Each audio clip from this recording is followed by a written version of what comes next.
Welcome to another video from Dr. Lock. We're going to have a quick look at the Elgrand E51 door lock and see what it's like to pull one out. We have a scrap door, so we can go for broke on this one and get the lock out and see where the code is and see how hard it is. To another video from Dr. Lock. This is a Nissan Elgrand. As you can see, it's an older model one, and I'm just going to do this quick video on this because this is one of these imported cars you might not know a lot about. Now, it takes the Nissan key NS14, I believe it is, and they're quite pickable.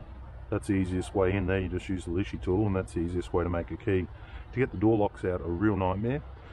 If you do need to use the big easy tool, you might notice that these doors are quite thick, so you really got to flex quite a lot to get in there, and it's really hard. Good chance of ripping the rubber, but it is doable if you're willing to take your chance and flex the top of this door. But they are very thin metal.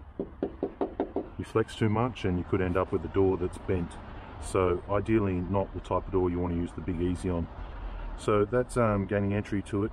I did do another video before on actually making a key, and that involves removing the instrument cluster to get to the BCM, decoding the BCM, and then being able to program it in. All that's fairly straightforward. The OBD port's located under here. That's not a big issue at all. I had one a few days ago where I couldn't actually get a good read on the door lock, so it came to a stage where I needed to pull it out, and these doors are an absolute nightmare. They're really hard to use a big easy on. They're really hard to, you know, sometimes they can be hard to pick, and picking seems to be your best way. So yeah, sometimes if you've got to remove a lock, I'm going to show you what's involved. The ignition is fairly straightforward. They come in a couple of different formats. This one here is a standard ignition with a standard key. The other ones normally come with a twist on the ignition, so there's actually like no key. You just basically sit in there with the proximity key in your pocket and you just twist it. So right now let's go into what I wanted to show you over here.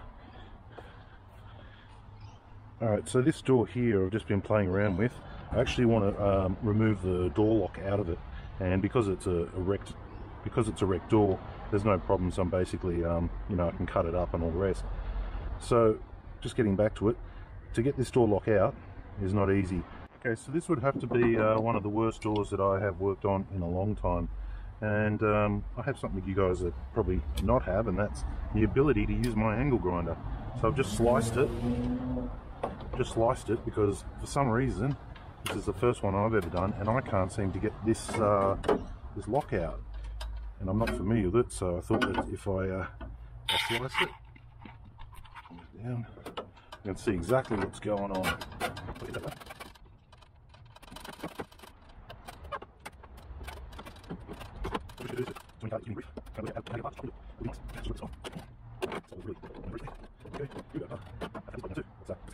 Okay, so now I have got myself a little bit of a look in. I've never had a lock that I could not pull out of a door, and I'm not saying that I can't pull this one out of the door. It was just taken me way too long, and I've never done one before. So I thought, well, since I've never done one and this door's going in the rubbish, I might as well see what I can do. So having a good look at it now, bring the camera right into it.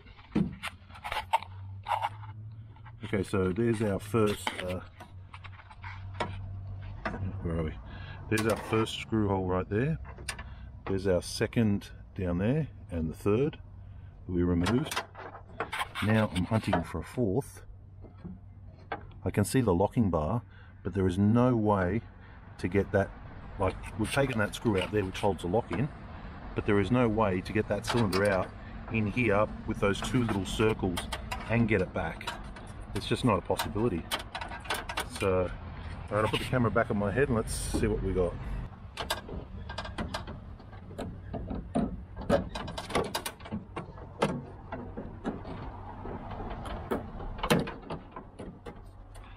Okay, cable is out of the way. I can see the lock in there. I can see it perfectly. Now, does this move?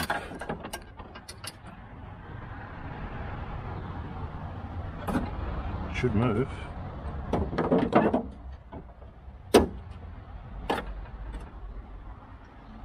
Okay, what's going on in there? Okay, so there's our door opening mechanism. Here is our window runner. Remember, this door has been pushed in, so that is most likely why we cannot get this window runner out of the way.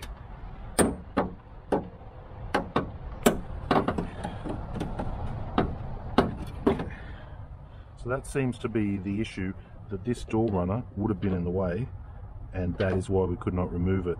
Once we remove this screw down on the side, we can slide this rail out, then we can get to this. I'm not sure if we can get to that using that hole, but we've got one there. Oh, let him right in, hang on. Where's my little torch? Okay, so, can you see that? So we've got one there, you can see, and then we've got one here, and here is the one that we could not get to. I literally had to cut the door open to get to that. So let's remove that and see what happens.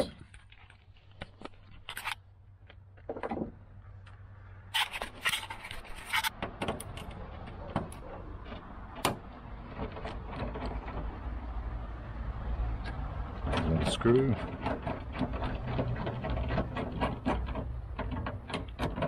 So very similar to a Toyota, a real nightmare to get out. And then we're going to have a look and see if there's a key code on the actual door lock. So with this one, yep, you have to remove the whole handle. And once you remove the whole handle, we'll have a look at it from this side. Hopefully you can see that. I wonder if you can see that. Okay, so there's our handle out of the way.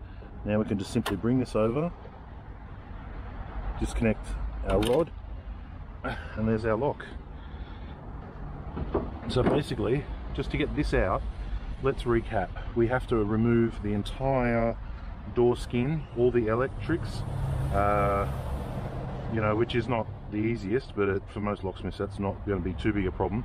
Once that's out of the way, we then have to pop this side screw, move the window rail out. We have 3 screws here, 1 screw here, and then we can pop this out. And looking at it, sometimes Nissan wrote the codes on the back. On this particular example, this is driver's side door.